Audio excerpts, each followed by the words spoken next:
Welcome back. We are into our third segment and we are here at the call center where emergency calls are taken.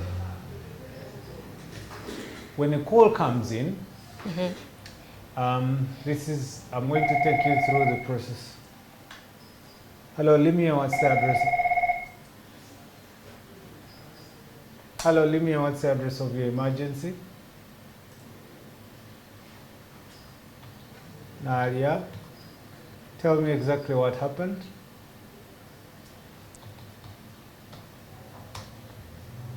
Are you with the patient now?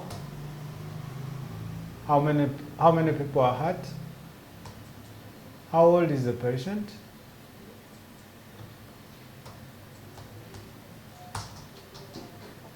Is the patient breathing?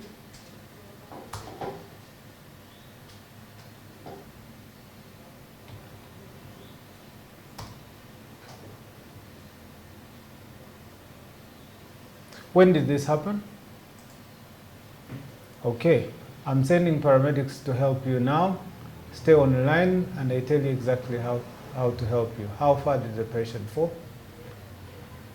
Less than 10 feet, all right. What caused the fall? Is there any serious bleeding?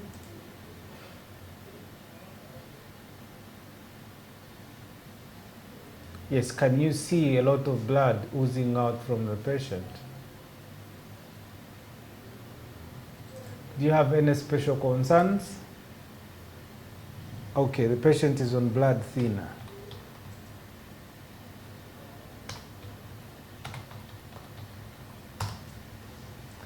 The paramedics are on their way. Is he completely alert? Okay, I'm going to tell you exactly what to do and how to stop bleeding, okay? What part of the body is injured?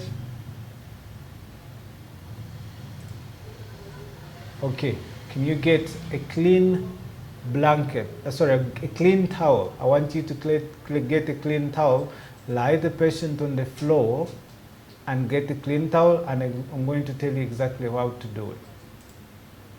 Is the patient on ground now?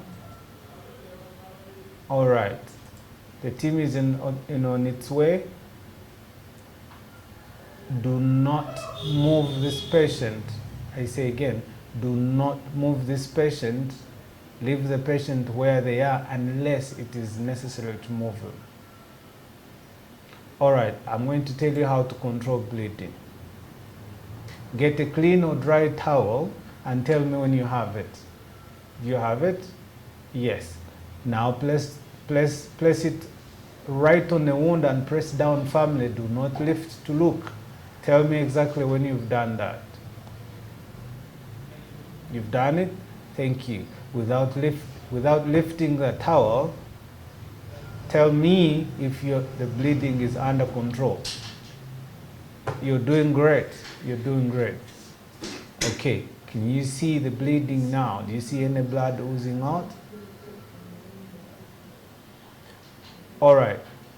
Thank you. If you can't see blood oozing out, that's good. Step pressing that. Do not move your hand until the paramedics arrive. Okay? Keep reassuring him that help is on the way, and from now, do not let him give him anything to eat. It may make him sick or cause further problems. Okay? All right. Just lay him to rest in the most comfortable position until help arrives. All right. Do not move him unless it is absolutely necessary. Just tell him to be still and wait until help arrives. Okay?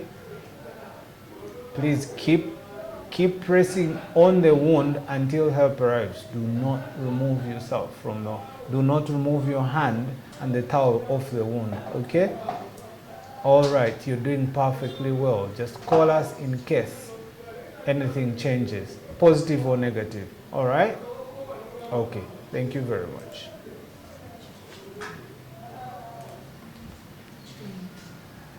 Okay, so this patient got a fall. It's a child that fell and got a broken arm, Yes. and they were bleeding. So I was giving them a pre-arrival instruction. This is what we tell the person. I helped him on how to control bleeding, Yes. and within 2 minutes they had already controlled the bleeding. So the paramedics, when the paramedics arrive, all they do is they are going to now medically address the patient and take the patient to the hospital. Now they will assess whether there are other injuries on the patient, and then for them, of course, they will use more methods on how to move such a patient, because what we worry for such a patient from afar is a spinal injury or other injuries that when you move such a patient, you will aggravate the injury, or you may, in the end, you think you're helping, but you're giving them permanent disability. Okay, so what qualifies one to be an agent? Do you need to be a doctor, a nurse? What are the requirements? In the international standards, they use people who have customer care relations or public relations, but here we use the medical, because in unlikely event that we're stretched, then we have the dispatchers that can do both things. We have to train, you have to get certified to use this system. It's a very complex system. You have to study for at least 6 months to have the certificate to be able to run the dispatch system. Okay. The actual class is 2 weeks, and the rest is online. And then you have 1 month of practical. 1 month of the practical. So you have to run 200 calls and qualify. Okay. Before you put in a dispatch center to run it as an emergency medical dispatch. Okay. Well, we have seen what happens in the call center and the process that it entails. Now we are going to see the different types of ambulances and the equipment in them and what conditions are taken care of in those ambulances.